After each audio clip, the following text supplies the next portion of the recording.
पूछिए साहब, ये आज एक हिंदू अखबार में ये आर्टिकल आया साहब, लेडीज को जो है लेडीज के आइडेंटिफिकेशन के लिए रख रहे हैं तो वोटिंग के दिन, इसके लिए आपका क्या रिएक्शन है साहब? ये आया देखिए। तो क्या करना है, कोई बात ही नहीं, तो होता है ना। अच्छा, उस दिन हमारे वोटिंग के लिए नहीं कुछ नहीं होता सर। वोटिंग परसेंटेज बढ़ाने के लिए इस बार क्या करें? नहीं, वोटिंग परसेंटेज बढ़ाने के लिए ही कोशिश की जा रही है और सबसे हम गुजारिश कर रहे हैं और मसाजिद से, अइम्माए मस्जिद से, यानी उलमाए कराम, मुफ्तियाए कराम, पूरे मौलाना, जितने ज़िम्मेदार लोग हैं वो सब कह रहे हैं कि वोट का इस्तेमाल करिए। और ये हमको सब समझना है कि ये हमारे मुल्क का बड़ा नाजुक और तारीख तरीन पार्लियामेंट इलेक्शन में जा रहा है और अगर हम अब निकल कर अपने वोट का इस्तेमाल नहीं करेंगे तो फिर मुल्क जो रास्ता तय करेगा वो मुस्तक़बिल के लिए हम तमाम के लिए ठीक नहीं होगा, मुल्क के लिए ठीक नहीं होगा। तो बीजेपी को रोकना है और उसके लिए हम तमाम को मिलकर मुत्तहिदा तौर पर अपने वोट का इस्तेमाल करना है।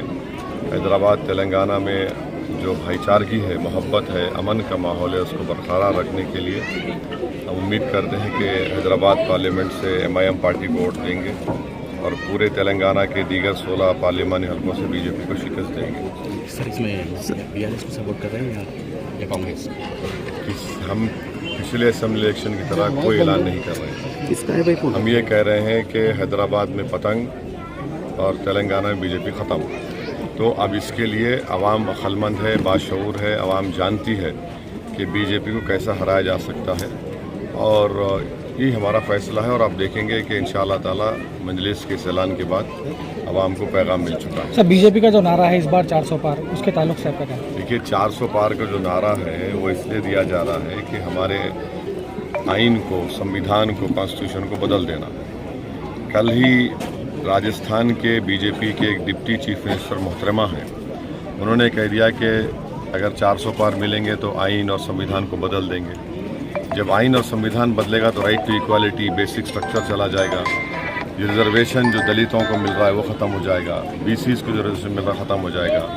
आर्टिकल 29 और 30 के तहत जो हमको हमारे तहजीब का तहफ़्फ़ुज़ का हक़ दिया गया वो ख़त्म हो जाएगा। दफ़ा 30 के तहत जो अक़लियतों को अपने पसंद के तालीम इदारे खोलने की इजाज़त है वो ख़त्म हो जाएगा। तो ये एक बहुत बड़ी लड़ाई है जिसको आवाम से उम्मीद करते हैं कि उसको देखेंगे और अपने एक एक वोट का इस्तेमाल करेंगे। सुबह 7 बजे से शाम में 6 बजे तक हम सब को मिलकर अपने वोट का इस्तेमाल करना है। और अगर कोई ये समझ रहा है कि मेरे वोट नहीं डालने से फ़र्क नहीं पड़ेगा तो फिर याद रखिए, वोट एक अमानत है, आप अमानत में ख़यानत नहीं कर सकते। उस दिन एक दिन आपको कोई फार्म हाउस में जाने की ज़रूरत नहीं है, कोई दावत मनाने की ज़रूरत नहीं है। जाइए, वोट का इस्तेमाल करिए, आप अपना हक़ अदा करिए, मुल्क को बचाइए, हैदराबाद के अमन को मजबूत करिए, अपने इत्तेहाद को मजबूत रखिए, अपने सियासी शऊर का सबूत दीजिए।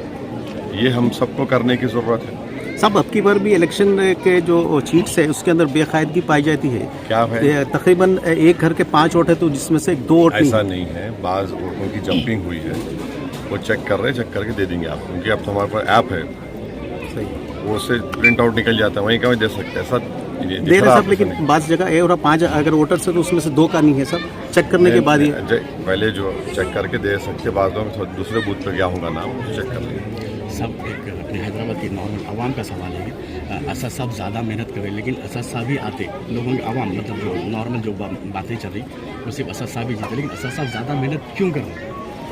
बीजेपी की वजह से या माधवी लतानी की वजह से?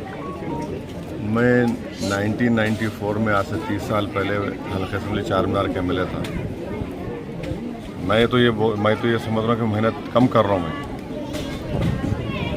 मेहनत तो इलेक्शन में नहीं कर तो कब करेंगे भाई? सोशल मीडिया पर अरे भाई, पब्लिक देखिए, पब्लिक इलेक्शन है, मैं हर तरफ मेरे को जाना है, लोगों को मैं दिखना। नवाब साहब कुंटे में आया, मैं कल चंद्रायन को याखुतपुरे में हूँ, तो हर तरफ 7 असेंबली हल्के जाते हैं। तो आवाम के पास जाके उनसे मेरे को गुजारिश करना है ना वोट देने के लिए, तो ये मेहनत तो करना ही पड़ेगा।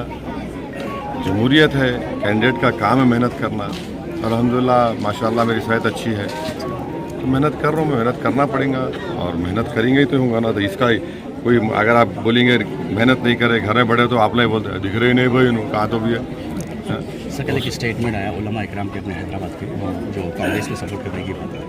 नहीं, उलमा इकराम उनका इख्तियार है, वो फैसला लिए हैं उनका फैसला है, इख्तियार है। सर, ये हैदराबाद में मजलिस हिंदुस्तान- से तायद कर रहे वो लोग।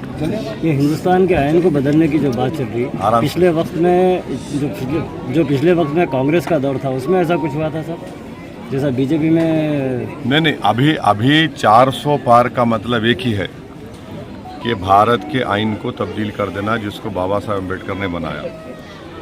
और अगर आप आरएसएस के जितने सरसंघचालक जो शुरू उनके पहले जो चीफ थे, सरसंघचालक मतलब चीफ थे, हेगडेवर से लेके गोलवालकर, और उसके बाद जितने भी बने, सुदर्शन बने या राजू भैया बने या फिर अब हैं मौजूदा, इन सब की तकारीर नेट पे अवेलेबल हैं। इनके लिखे हुए किताबें या जो भी है, उसमें एक बात की तरफ हमेशा ये लोग बोलते कि आइन सही नहीं बना।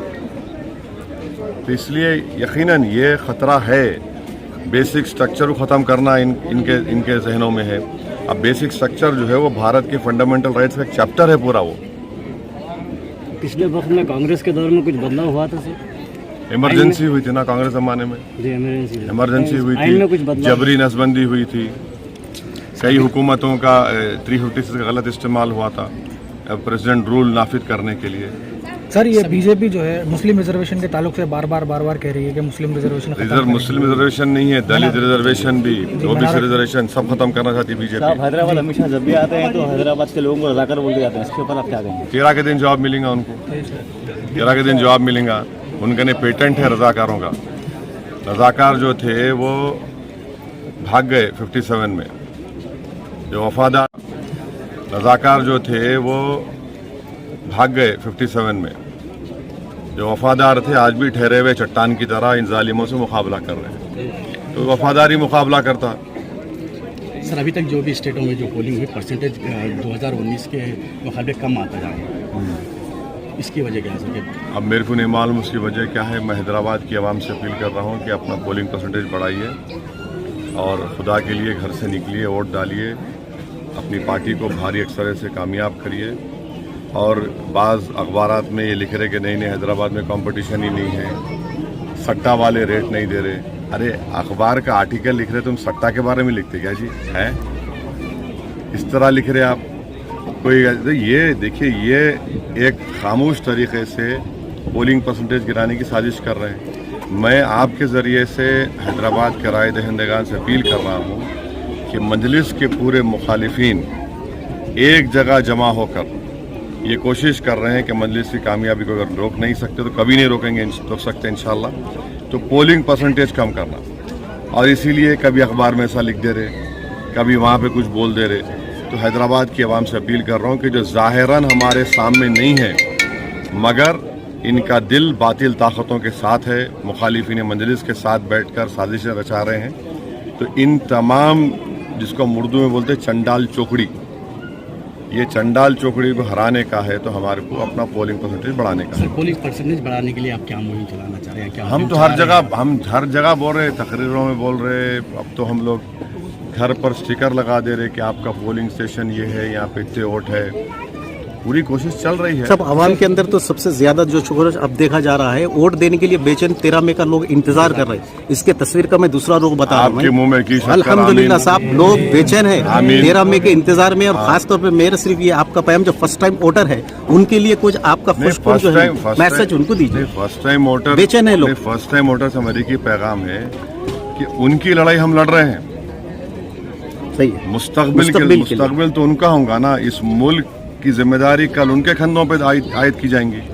अगर फर्स्ट टाइम वोटर ही बोलेगा नहीं मैं जरा फार्म हाउस जाके आम खा के आता हूँ, मैं कहीं दूर जहाँ धावा खुला है वहाँ पे जाके उसको बोल दिया मैं वो क्या बोलते हैं वो चिकन बनाओ, कंट्री चिकन बनाओ, वो वहाँ पे वैसा मिलता। हाँ, मैं यहाँ से गुलबर्गा हुनाबाद चलेगा तो वहाँ पे अचारी गोश्त मिलता।